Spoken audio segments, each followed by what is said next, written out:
நடைபெறவுள்ள 2026 சட்டமன்ற பொதுத் தேர்தலில் திராவிட முன்னேற்றக் கழக தலைவர் மாண்புமிகு முதலமைச்சர் மு.க.ஸ்டாலின் அவர்களும் விடுதலை சிறுத்தைகள் கட்சி தலைவர் திரு தொல் திருமாவளவன் அவர்களும் இன்று 24/3/2026 தொகுதி உடன்பாடுகள் குறித்து கலந்து பேசியதில் மதச்சார்பற்ற முற்போக்கு கூட்டணியில் இடம்பெற்றுள்ள விடுதலை சிறுத்தைகள் கட்சி தமிழ்நாட்டில் மொத்தம் 8 சட்டமன்ற தொகுதிகளில் போட்டியிடுவது எனவும் அவற்றில் 6 தனித் தொகுதிகளிலும் 2 பொதுத் தொகுதிகளிலும் போட்டியிடுவது எனவும் முடிவு செய்யப்பட்டது.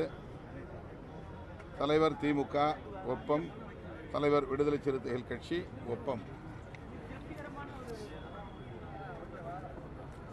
மதசார்பற்ற முற்போக்கு கூட்டணியில் அங்கம் வகிக்கும் விடுதலை சிறுத்தைகள் கட்சிக்கு 8 இடங்கள் ஒதுக்கப்பட்டுள்ளன. 6 இடங்கள் தனித் தொகுதிகள், 2 இடங்கள் பொதுத் தொகுதிகள். நேற்று நடந்த விடுதலை சிறுத்தைகள் கட்சியின் உயர்நிலைக்குழு கூட்டத்தில் இரட்டை இலக்கத்தில் தொகுதிகளை பெற வேண்டும் என்றும் ஒரு மாநிலங்களவை உறுப்பினரையும் வருகிற 2028 காலியாக உள்ள இடத்தில் வழங்க வேண்டும் என வலியுறுத்தவும் தோழர்கள் ஒருமனதாக தீர்மானம் நிறைவேற்றினர். அந்த தீர்மானம் குறித்தும் திராவிட முன்னேற்றக் கழகத்தின் தலைவர், மதசார்பற்ற முற்போக்கு கூட்டணியின் தலைவர் தளபதி ஸ்டாலின் அவர்களிடத்திலே நாங்கள் கலந்து பேசினோம். 23 கட்சிகள் இடம்பெற்றுள்ள ஒரு மெகா கூட்டணி 7-8 ஆண்டுகளாக தொடர்ந்து கட்டுக்கோப்பாக இயங்கி வருகிற கூட்டணி,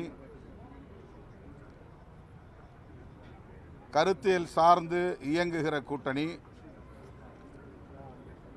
தமிழ்நாட்டில் மட்டுமல்ல அகில இந்திய அளவில் மதவெறி சக்திகள், சாதிவெறி சக்திகள், வலதுசாரி சக்திகள் வலுப்பெறுவதை தடுக்க வேண்டும். நாட்டையும் மக்களையும் மதவாத வெறுப்பு அரசியலில் இருந்து பாதுகாக்க வேண்டும் எனவும் உறுதியேற்று செயல்படுகிற கூட்டணி. இந்த கூட்டணியின் வெற்றியை முன்னிறுத்தி அனைத்து கோணங்களிலும்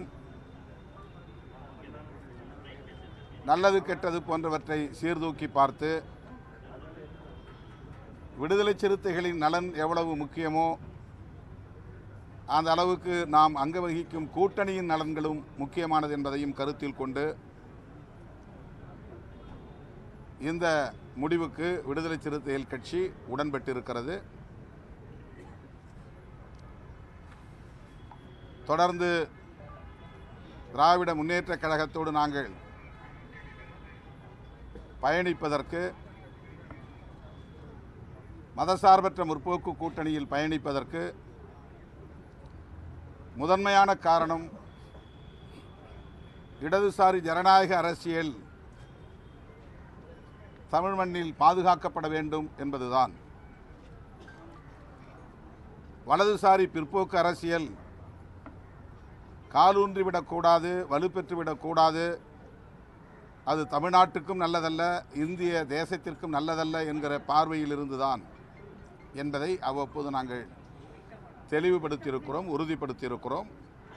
அதே அடிப்படையில்தான் இந்த பேச்சுவார்த்தையையும் நாங்கள் நடத்தி முடித்திருக்கிறோம். எனவே 8 தொகுதிகளில் இன்றைக்கு கையெழுத்திட்டிருக்கிறோம். 200க்கும் மேற்பட்ட இடங்களில் இந்த கூட்டணி வெற்றி பெற வேண்டும் என்கிற வேட்கையோடு, தீவிர முனைப்போடு விடுதலை சிறுத்தைகள் தேர்தல் பணிகளை முன்னெடுப்போம். தமிழ்நாட்டு மக்களின் பேராதரவோடு இந்த கூட்டணி மாபெரும் வெற்றி பெறும். ஒருபுறம் வலதுசாரிகள், அதாவது சங் பரிவார்களின் தலைமையிலான வலதுசாரிகள், இன்னொரு புறம் புரட்சியாளர் அம்பேத்கர், தந்தை பெரியார், மாமேதை மார்க்ஸ் போன்ற மாமனிதர்களின் அரசியலை திரித்து பேசி திராவிட அரசியலுக்கு எதிராக களமாடுகிறோம் என்கிற பெயரில் சமூக நீதி அரசியலுக்கே வேட்டு வைக்கும், உலை வைக்கும் முயற்சியில் ஈடுபடுகிற திரிபுவாத சக்திகள். ஆகவே வலதுசாரி சக்திகளையும் திரிபுவாத சக்திகளையும் வீழ்த்த வேண்டிய பொறுப்பு விடுதலை சிறுத்தைகள் கட்சிக்கு யாரையும் விட கூடுதலாக இருக்கிறது என்று நாங்கள் உணர்கிறோம்.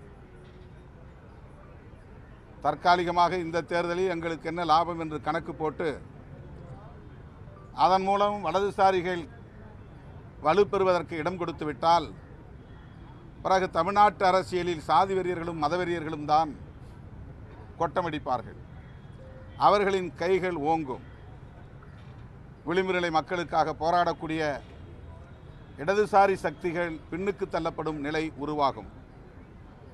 என்னுடைய பார்வையில் இன்றைக்கு விடுதலை சிறுத்தைகள் கட்சிக்கு தந்திருக்கிற 8 தொகுதிகளும் கம்யூனிஸ்ட் கட்சிகளுக்கு தந்திருக்கிற 10 தொகுதிகளும் சேர்த்து 18 தொகுதிகள் இடதுசாரி அரசியலை பாதுகாப்பதற்காக போராடக்கூடிய இயக்கங்களுக்கு திமுக வழங்கியிருக்கிறது என்றுதான் நான் புரிந்து கொள்கிறேன். விடுதலை சிறுத்தைகள், இடதுசாரிகள் மற்றும் முஸ்லீம் லீக், முஸ்லீம் அமைப்புகள், சிறுபான்மையினரின் ஜனநாயக உரிமைகளை பாதுகாக்கிற சக்திகள் ஆக இந்த கட்சிகளுக்கெல்லாம் ஒதுக்கப்பட்டிருக்கிற இந்த இடங்கள் மேலோட்டமாக பார்த்தால் எண்ணிக்கையிலே குறைவு என்று தோன்றும். ஆனால் எல்லா திசைகளிலும் நாம் கூட்டி கழித்து கணக்கு போட்டு பார்த்தால் வெற்றி ஒன்றே இலக்கு, வெற்றியை அடிப்படையாக கொண்டே இவற்றை நாங்கள் தீர்மானித்திருக்கிறோம். 1-2 தொகுதிகளுக்காக முரண்பட்டு